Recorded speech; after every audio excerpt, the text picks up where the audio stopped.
తెలంగాణ సర్కార్ ఇప్పటికే రాష్ట్ర వ్యాప్తంగా ఉన్న అర్హులకు రేషన్ కార్డులు అందిస్తున్న సంగతి తెలిసిందే. రేషన్ కార్డుల ద్వారా చాలా పథకాలు రాష్ట్రంలో అమలవుతున్నాయి.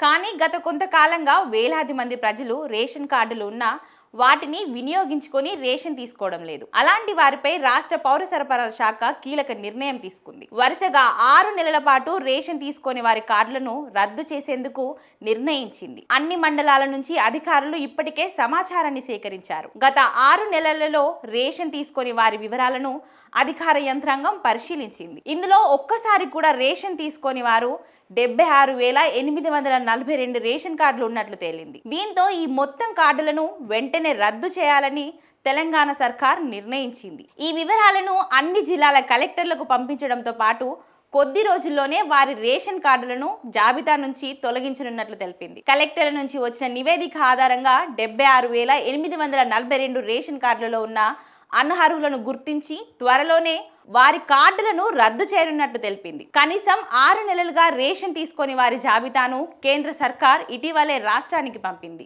ఈ క్రమంలోనే ఆ జాబితాను అన్ని జిల్లాల కలెక్టర్లకు పంపించి క్షేత్రస్థాయిలో విచారణ చేయించింది. ఈ విచారణలో 76,842 రేషన్ కార్డులు అనర్హమైనవిగా తేల్చారు. కొందరు లబ్ధిదారులు మరణించిన వివరాలు అప్డేట్ కాలేదు. మరికొద్ది మంది ఆధారాలు వివరాలు తప్పుగా ఉన్నాయని అధికారులు పేర్కొన్నారు. మరికొందరు ఈ కేవైసీ పూర్తి చేయలేదు. త్వరలోనే అనర్హుల రేషన్ కార్డులను తొలగించనున్నట్లు తెలిపింది. రద్దయ్యే రేషన్ కార్డులను అధికంగా హైదరాబాద్, రంగారెడ్డి, నల్గొండ, మేడ్చల్ జిల్లాలో ఉన్నారని కేంద్ర సర్కార్ పంపిన జాబితా ఆధారంగా తెలిసింది.